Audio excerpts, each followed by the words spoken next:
maturité. Sur ce plateau, votre maturité spirituelle est notre but.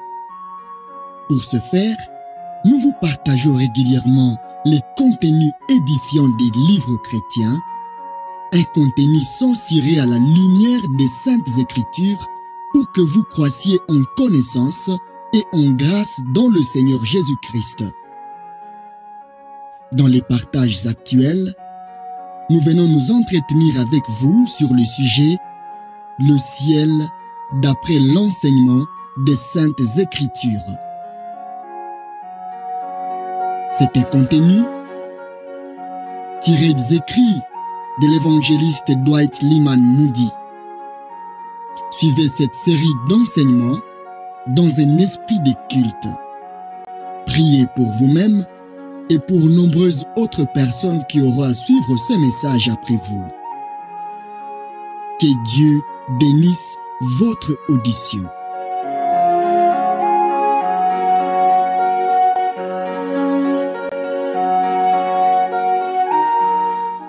Quatrième épisode, le ciel et sa certitude. Il y a plusieurs demeures dans la maison de mon Père. Je m'en vais vous préparer les lieux. Jean, chapitre 14, le verset 2. Bien de personnes se confient tellement dans leur réseau que, par leur raison même, elles se débarrassent de Dieu. Elles prétendent que Dieu n'est qu'un esprit et non une personne qu'on puisse voir. Il est un esprit, c'est vrai, mais il est aussi une personne. Il s'est fait homme et a foulé de ses pieds notre terre.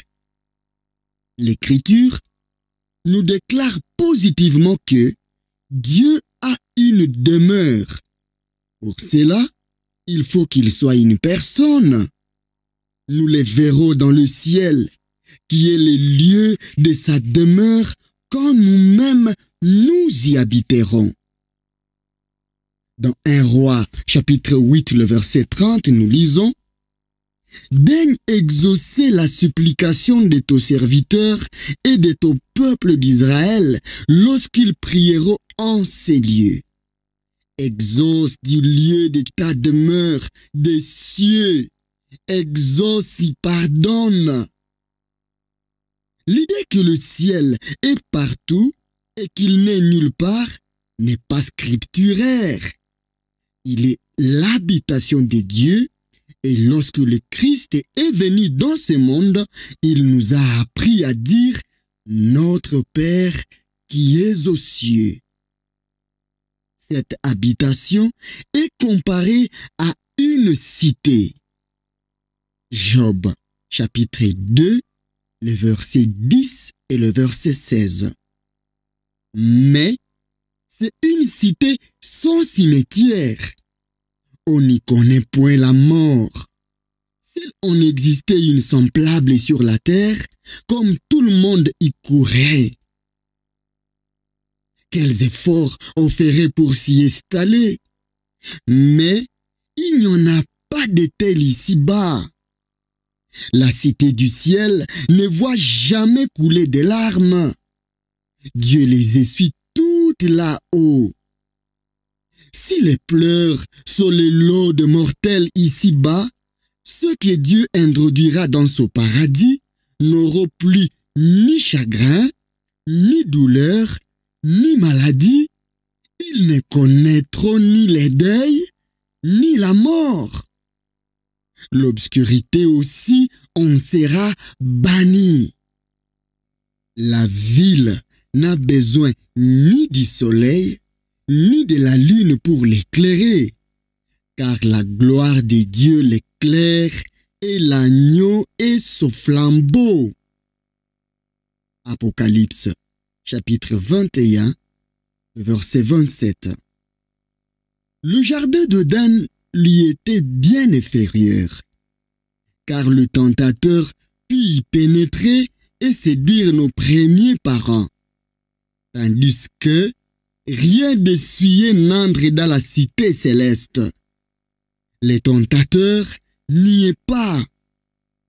Représentez-vous un lieu d'où la tentation sera exclue, où nous serons délivrés du péché, exempts de toute souillure, et où les justes régneront à jamais. Figurez-vous une ville que la main des hommes n'a pas bâtie, dont les édifices ne peuvent vieillir avec le temps, et dont les habitants sont tous inscrits dans le livre de vie. C'est tanière des cieux. C'est une ville où l'on n'entend point le tumulte des affaires, où les corbières ne parcourent pas les rues pour apporter leurs tristes fardeaux dans les cimetières, où les chagrins, le péché et les tombes, les naissances et les mariages, les départs et les deuils n'existent plus. Une ville qui se glorifie d'avoir Jésus pour son roi, des anges pour gardiens, et dont les citoyens sont de saints. Nous croyons que le ciel est une ville, un lieu particulier, aussi bien que Londres, Paris et New York. Nous le croyons avec d'autant plus d'assurance que les cités terrestres doivent disparaître, tandis que la céleste sera éternelle. C'est la cité qui a des solides fondements, les fondements dont Dieu est l'architecte et le constructeur.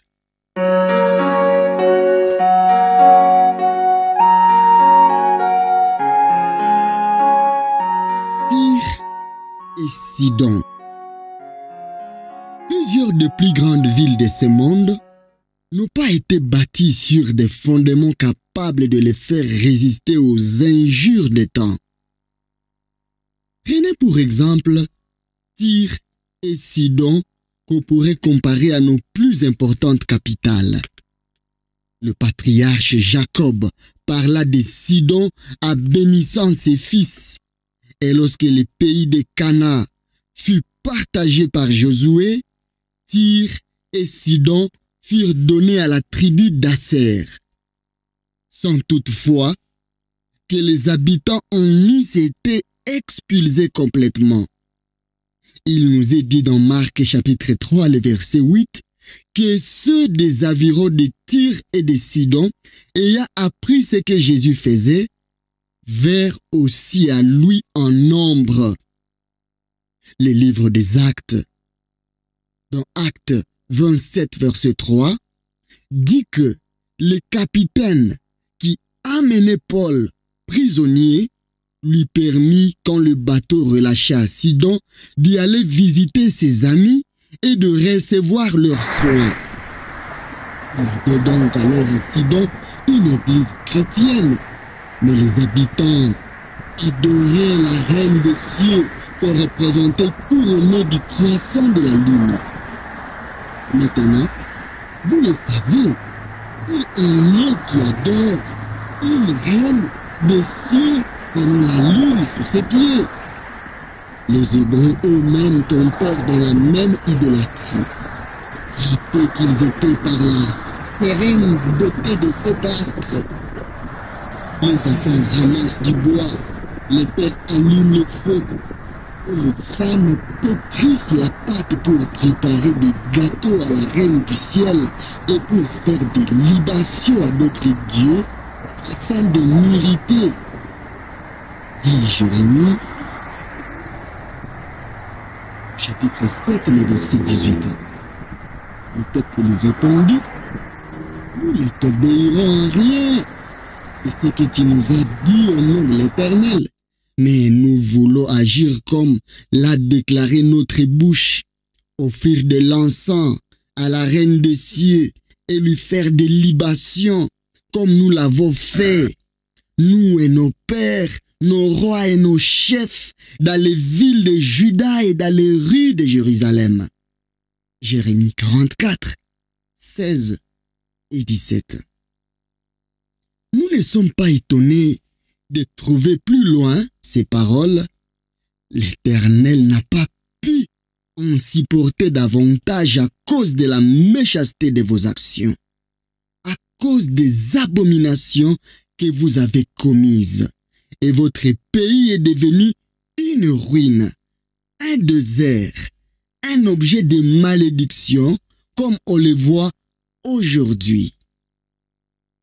On ne se mariera pas et l'on ne donnera pas en mariage après la résurrection. Il n'y aura point de reine dans le ciel. Josué fait mention de Tyr comme d'une ville forte. Ésaïe et Ézéchiel en parlent aussi. Nebuchadnezzar, Alexandre et d'autres rois ont combattu contre elle et bien de vies ont été sacrifiées pour conquérir ce qui n'est aujourd'hui qu'un morceau de décombre. Ô toi qui es assise au bord de la mer, s'écrie le prophète Ézéchiel en décrivant la splendeur de cette cité, et qui trafique avec le peuple de grand nombre d'îles. Ainsi parle le Seigneur, l'Éternel. Tyr, tu disais, je suis parfaite en beauté. Ton territoire est au cœur de mer. Ceux qui t'ont bâti t'ont rendu parfaite en beauté.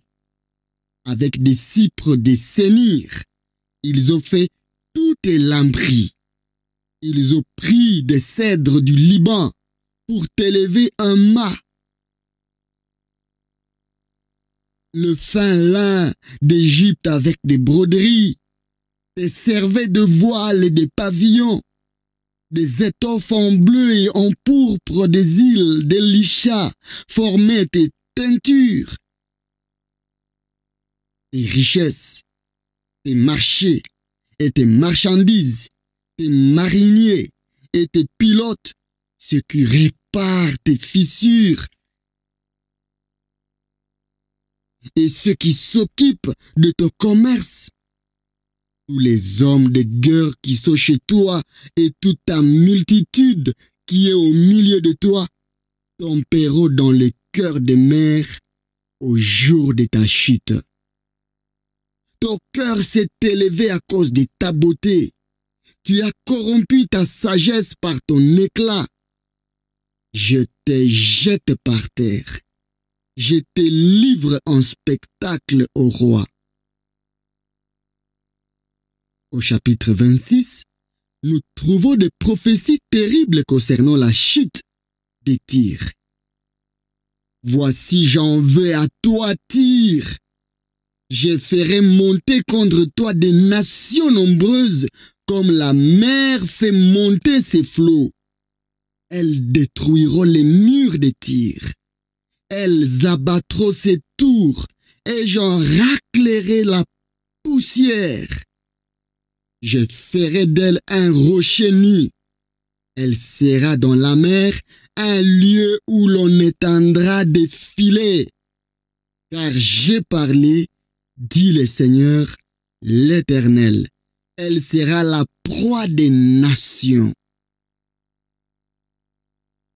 Les voyageurs disent que la place où cette cité s'élevait n'est plus qu'un morceau de ruines, d'arceaux et des voûtes démolies, des tours et des murs chancelants, et qu'elle n'a pour habitants au sein de ces décombres que quelques affamés fort malheureux. Une grande partie de la ville est sous l'eau. Les pêcheurs étendent leurs filets sur quelques ruines, et le reste est en réalité un rocher nu. Ainsi passe la gloire de ce monde. La Bible nous parle de la splendeur de cette grande ville qui, après avoir existé, a été détruite. Elle nous parle aussi d'une autre ville plus belle que nos yeux n'ont point encore vue, mais qu'ils verront un jour, si seulement nous suivons route qui y conduit. Sombre et froide est la nuit. sur les plus hautes cimes. Seul un terne rayon perce l'obscurité, et l'ange de ta mort plane sur les abîmes d'un monde dévasté. Mais j'aperçois déjà des splendeurs éternelles et les portails d'or pur qui m'ouvrent de saints lieux, et l'ange qui descend sur ses brillantes ailes pour me montrer tes cieux.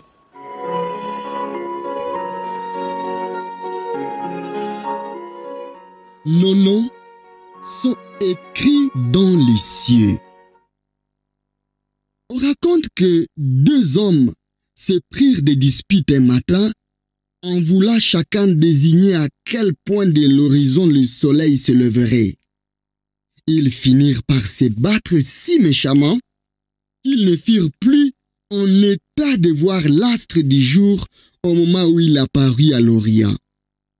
De même, il est des gens qui discutent à propos du ciel à tel point qu'ils finissent par ne pas pouvoir y entrer, et d'autres, plus nombreux encore, qui se disputent à propos de l'affaire jusqu'à ce qu'ils y soient. Les livres des Hébreux nous parlent de 3 ciels différents. L'atmosphère qui nous entoure est le premier, le firmament où sont les astres et les seconds, et au-dessus encore, le 3e, où est le trône de Dieu, et où résident dans la lumière et dans la paix les bienheureux rachetés et leurs rédempteurs. Et les ciels dont il nous est parlé dans Deutéronome chapitre 10 verset 14. Voici à l'Éternel, ton Dieu, appartiennent les cieux et les cieux des cieux, la terre et tout ce qu'elle renferme. Paul, en parlant de lui-même, dit: Je connais un homme en Christ qui fut il y a 14 ans ravi jusqu'au 3e ciel. Si c'est fut dans son corps, je ne sais. Si c'est fut hors de son corps, je ne sais. Le 3e ciel, c'est l'endroit où Dieu habite et que ne trouble jamais les orages de notre monde. C'est là que siège un juge incorruptible. Paul y attendit des paroles ineffables qu'il n'est pas permis à l'homme d'exprimer et vit des choses qu'il ne put même raconter. Plus notre niveau spirituel s'élève, plus notre âme vit près du ciel. Là, tous nos désirs seront en fait satisfaits. Je demande à l'Éternel une chose que je désire ardemment, s'écriait le psalmiste. Je voudrais habiter toute ma vie dans la maison de l'Éternel pour contempler la magnificence de l'Éternel et pour admirer son temple. Psaume 27, verset 4. Si nous sommes à Christ, nos noms sont écrits dans les cieux. Nous lisons dans Luc chapitre 10, le verset 20, ces paroles de Jésus à ses disciples. Ne vous réjouissez pas de ce que les esprits vous sont soumis, mais réjouissez-vous de ce que vos noms sont inscrits dans les cieux. Peu de temps avant, il les avait envoyés au nombre de 70, 2 à 2, pour prêcher l'évangile dans la Galilée et la Judée. De nos jours, bien des personnes ne croient pas à la possibilité d'un réveil. Cependant, le plus grand que le monde ait jamais vu, il y eut durant les 3 ou 4 années où Jean-Baptiste, le Sauveur, et après lui les apôtres, annoncèrent le royaume de Dieu. Tout le pays fut remué. Peut-être alors aussi plusieurs s'y opposaient, l'appelaient spasmodique et refusaient d'y croire. Il disait que ces phénomènes seraient passagers et qu'il n'en resterait rien. Les hommes de ces temps parlaient sans doute comme ceux d'aujourd'hui. Depuis lors, il y en a toujours eu qui se sont opposés à l'œuvre de Dieu uniquement parce qu'elle ne s'opérait pas de la manière qu'ils voulaient. Quelques-uns faisaient cependant profession d'appartenir à Christ. Quand l'Esprit agit, il le fait à sa manière. Il ne nous appartient pas de lui tracer son chemin. Les disciples revinrent auprès du Maître. L'Esprit avait manifesté par eux sa puissance. Les démons avaient été chassés, les malades guéris. À leur parole, l'ennemi était vaincu et ils marchaient de succès en succès. Ils étaient ravis et triomphants. Quand Jésus arriva, il leur dit: « Ne vous réjouissez pas de ce que les esprits vous sont soumis, mais réjouissez-vous de ce que vos noms sont écrits dans les cieux. » C'est l'assurance du salut qui est ici annoncée.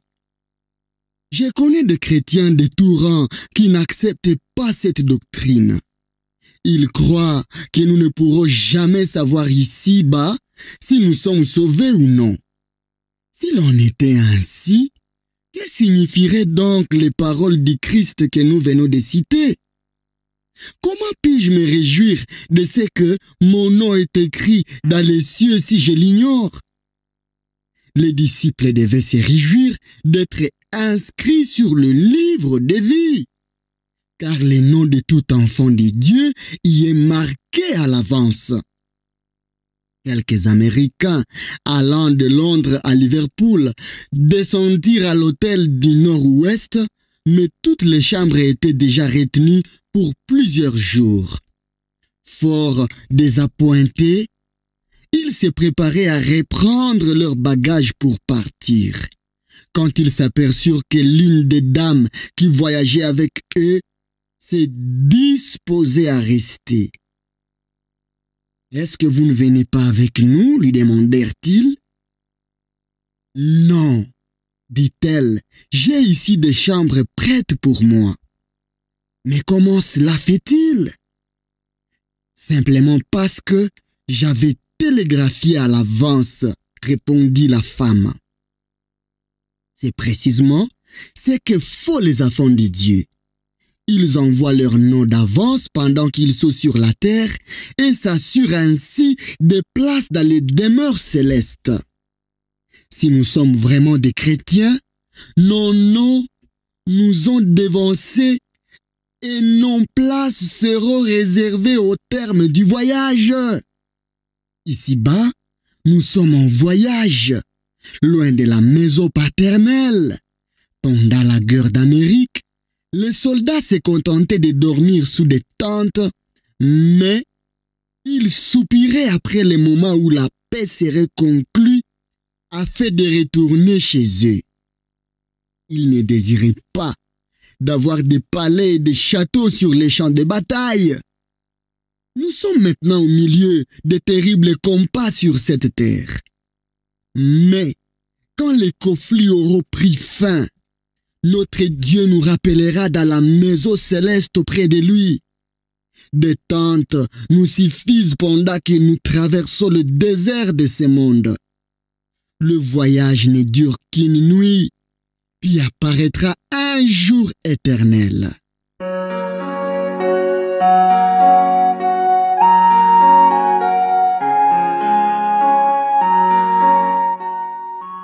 Le livre de vie. Deux dames se rencontrèrent dans le même train. L'une alla au Caire, l'autre à Nouvelle-Orléans. Avant de se séparer, elles se lièrent intimement et la première dit à l'autre: « Je voudrais vous garder avec moi pendant quelques jours au Caire. »« J'y consentirai avec plaisir, » répondit son ami, « mais j'ai empalé mes effets. Je les ai expédiés à l'avance et n'ai gardé que les vêtements que je porte. Ils me suffisent pour mon voyage. J'ai retiré une leçon de cette parole. Il faut très peu de bagages pour voyager.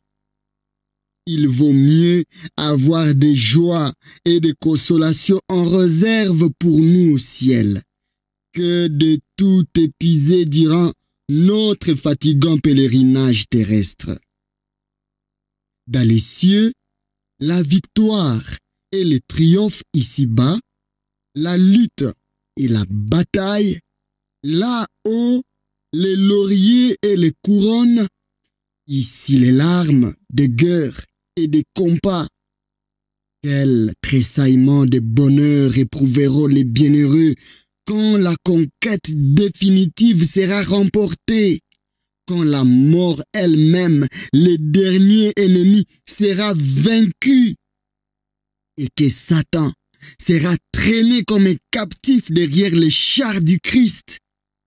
Les hommes peuvent repousser cette précieuse doctrine de l'assurance du salut. Elle n'en est pas moins enseignée fort clairement dans les Écritures.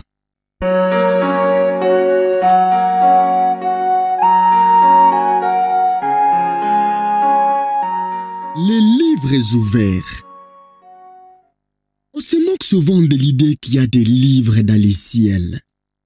Nous lisons cependant dans le prophète Daniel, dans Daniel chapitre 12, en ces temps-là, se levera Michaël, le grand chef, le défenseur des enfants de ton peuple.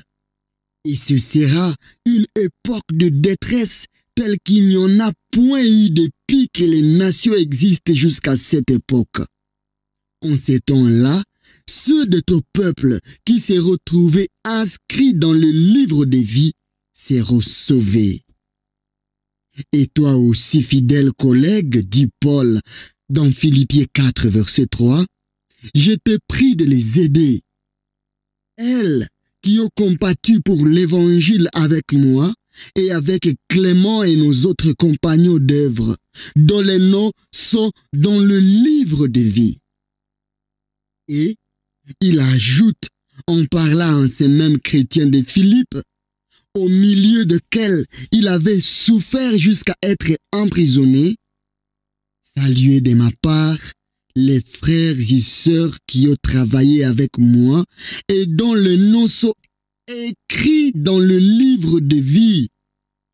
On enseignait donc déjà la doctrine de l'assurance du salut au premier jour de l'Église. Pourquoi ne pas l'accepter et l'enseigner maintenant? Des voyageurs m'ont raconté que les Chinois ont dans leur palais de justice 2 grands livres. Lorsqu'un accusé est trouvé innocent, on écrit son nom dans les livres de vie. S'il est reconnu coupable, on l'écrit dans les livres de mort.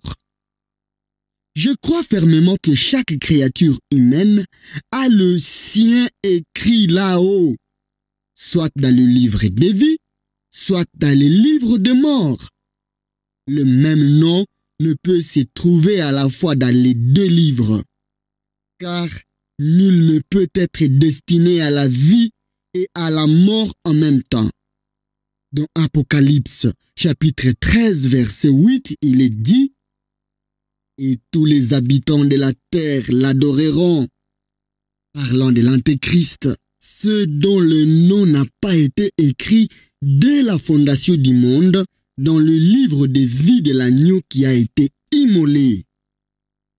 Et encore au chapitre 20 et au verset 12 d'Apocalypse, il est écrit: j'ai vu les morts, grands et petits, qui se tenaient devant les trônes.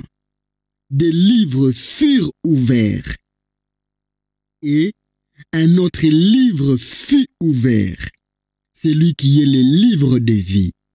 Et les morts furent jugés selon leurs œuvres d'après ce qui était écrit dans ces livres.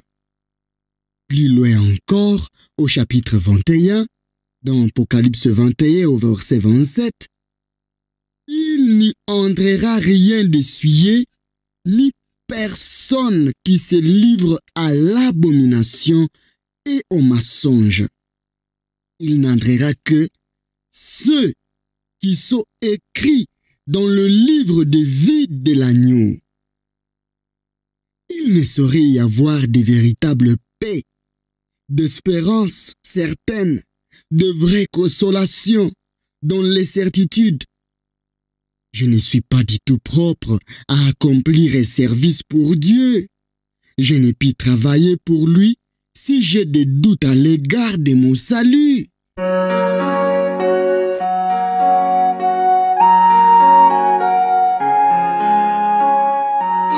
Moyen de douter.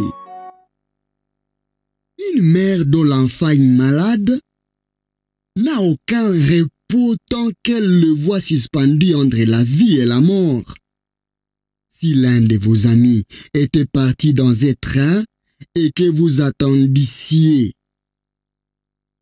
dire que ce train a déraillé et que 20 personnes ont été blessées ou tuées sans que vous puissiez savoir leur nom, vous seriez dans une grande anxiété. Vous n'auriez aucun repos jusqu'à plus ample information. Si tant de gens ne se mettent pas à l'œuvre dans nos églises, c'est qu'ils ne sont pas sûrs d'être sauvés eux-mêmes. Si j'étais sur le point de mourir, je me trouverais fort peu disposé à soigner les autres. Pour retirer de l'eau quelqu'un qui va se noyer, il faut être sur le rivage et se tenir solidement.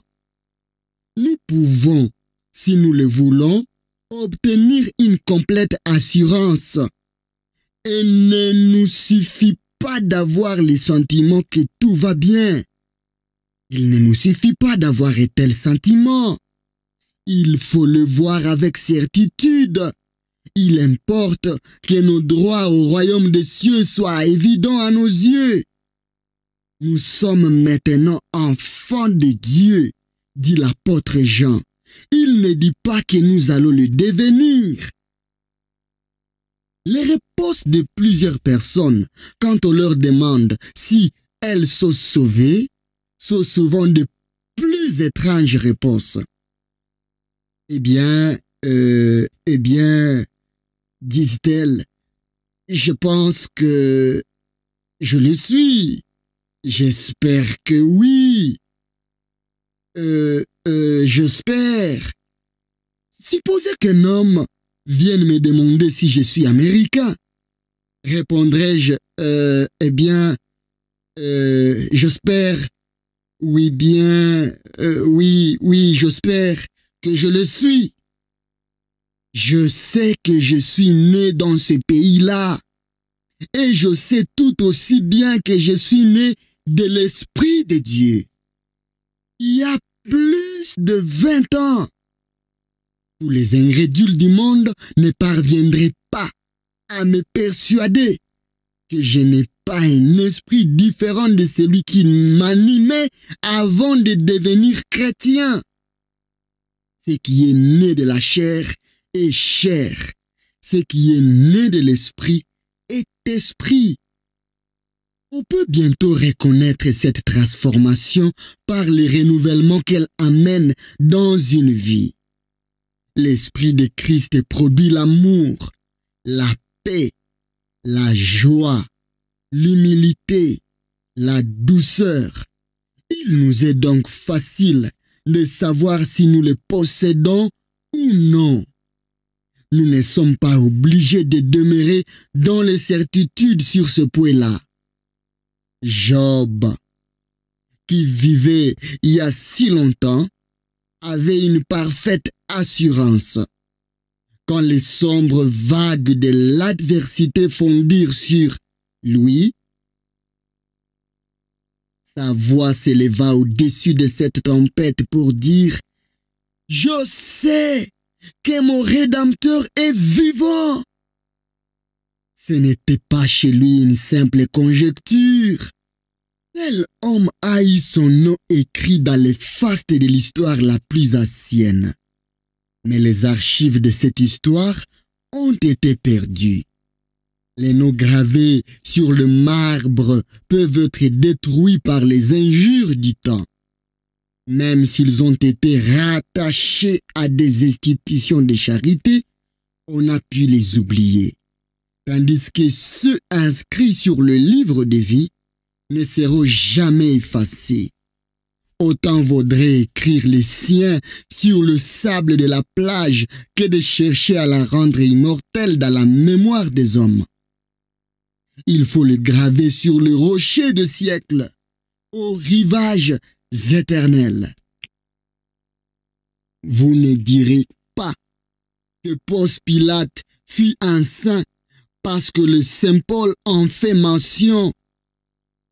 On a dit qu'en considérant l'œuvre de notre sanctification dans nos cœurs, nous pouvons y lire nos noms tels qu'ils sont inscrits dans les livres de vie. Il n'est pas nécessaire pour cela que des voix célestes nous aient parlé, ni qu'ayant vu des signes merveilleux ou éprouvé des sensations inaccoutumées. Il suffit de pouvoir constater que notre cœur est le péché, désire Christ et veut obéir aux lois divines. Certes, ce qui nous sauvera, ce ne sera pas d'appartenir à une église, bien que tout chrétien doive se rattacher à une église. Quand Daniel mourut à Babylone, nul ne dut aller feuilleter quelques vieux registres pour voir s'il y était écrit. Lorsque Paul fut décapité par Néron, on ne consulta pas des archives pour savoir s'il était un témoin de Jésus-Christ. Les apôtres vivaient de manière à être reconnus pour tels par le monde. Je suis persuadé, disait Paul, qu'il a la puissance de garder mon dépôt jusqu'à ce jour-là. Et voici comment il affirme son assurance. Qui nous séparera de l'amour de Christ? Ni la mort, ni la vie, ni les anges, ni les dominations, ni les choses présentes, ni les choses à venir. Il défie toutes ces choses de les séparer de l'amour, car pour lui, son sauveur, c'est déshonorer Dieu que de ne faire qu'espérer et espérer encore qu'on sera un jour sauvé.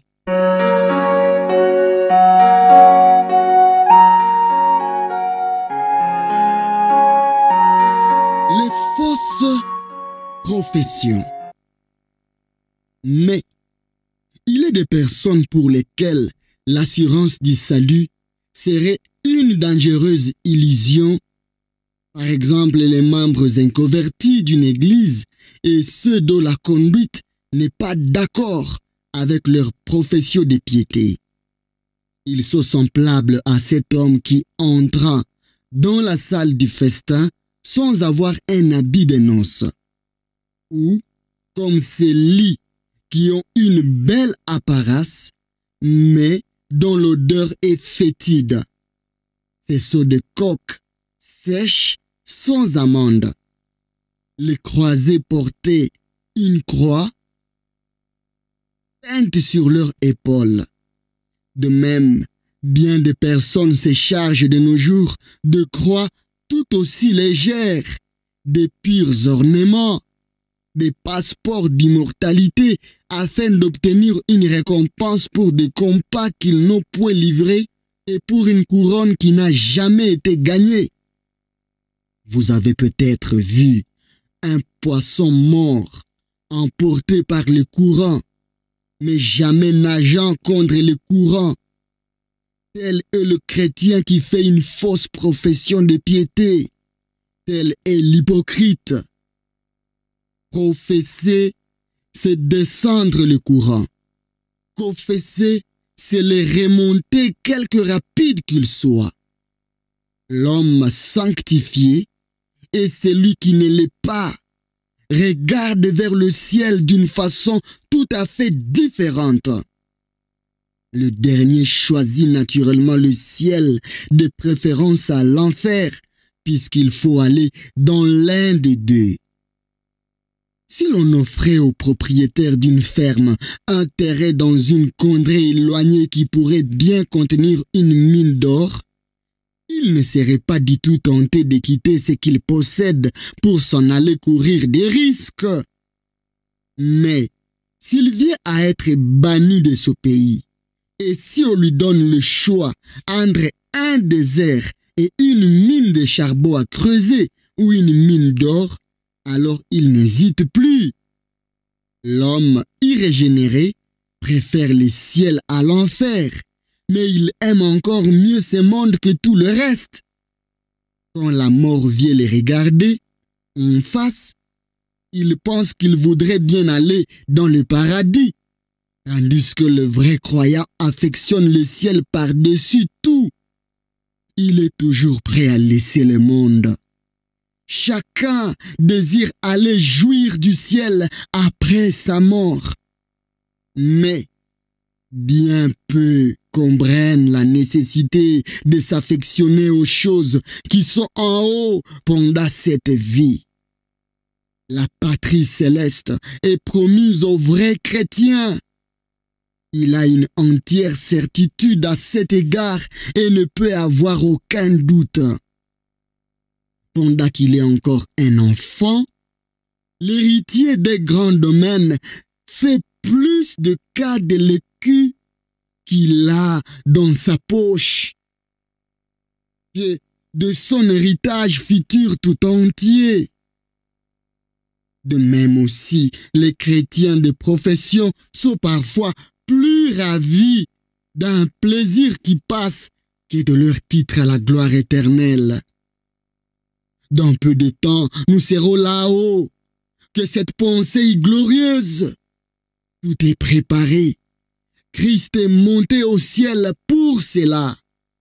Nous prendrons bientôt notre vol vers ces demeures d'où les ombres ont disparu.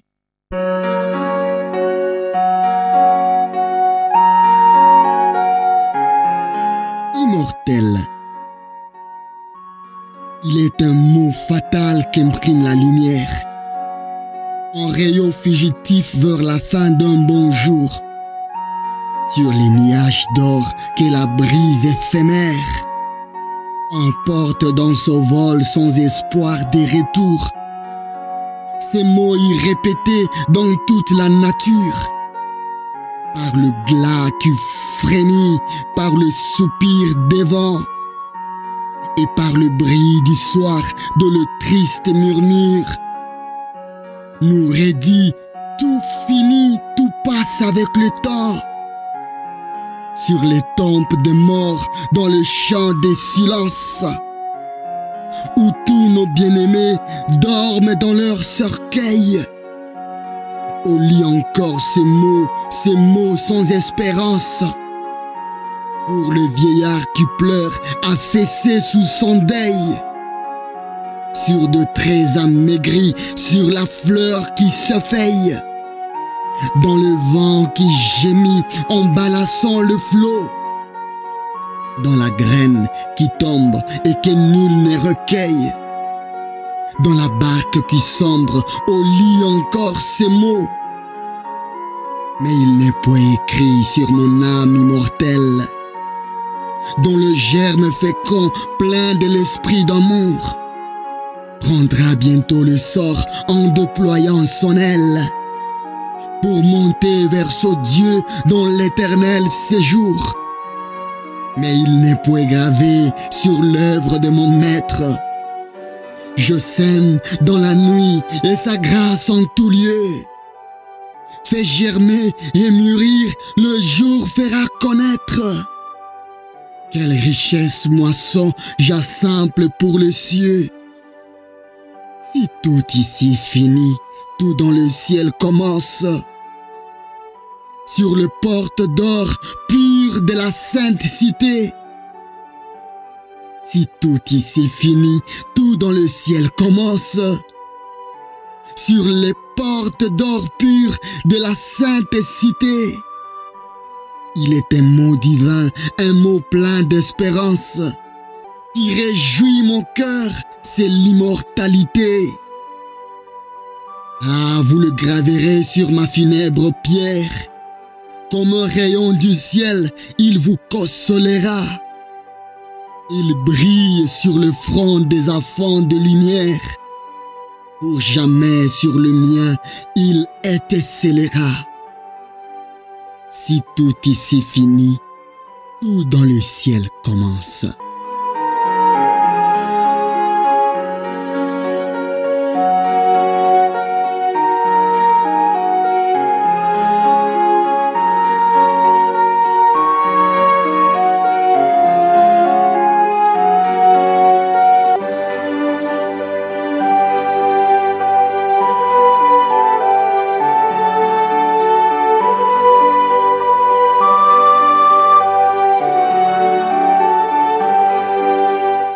Merci d'avoir suivi cette capsule. Elle a été tirée du livre Le ciel d'après l'enseignement des Saintes Écritures, écrit par D.L. Moody. Merci de suivre ce message. Surtout, ne ratez pas la suite. Notre prière est que le Saint-Esprit vous amène à saisir les grandes vérités contenues dans cette capsule et qu'il réveille en vous l'envie de voir Dieu dans ce ciel. Faites tout pour ne pas rater le ciel. C'est urgent, c'est urgent, c'est urgent d'avoir l'assurance du salut. Ne vous passez pas de ce message. Ayez tant de prières. C'est ce que le Saint-Esprit vous a révélé. Priez pour vous-même, priez pour nous, priez pour vos proches, afin que nous ayons part à cette grâce disponible en Jésus-Christ. Il est le chemin, la vérité et la vie. Vous êtes sur le chemin vers la maturité. Sur ce plateau, notre grande mission et de vous faire découvrir les contenus des livres chrétiens. Ici, nous sommes convaincus qu'en écoutant et en lisant chaque jour la parole de Dieu, nous serons transformés à son image, grandir tel qu'il veut, être tel qu'il veut. Nous avons hâte d'écouter les témoignages des vies transformés par l'écoute de l'Évangile. Demeurez bénis et merci de nous soutenir selon la conviction du Saint-Esprit. Grâce et shalom au Fils de Dieu.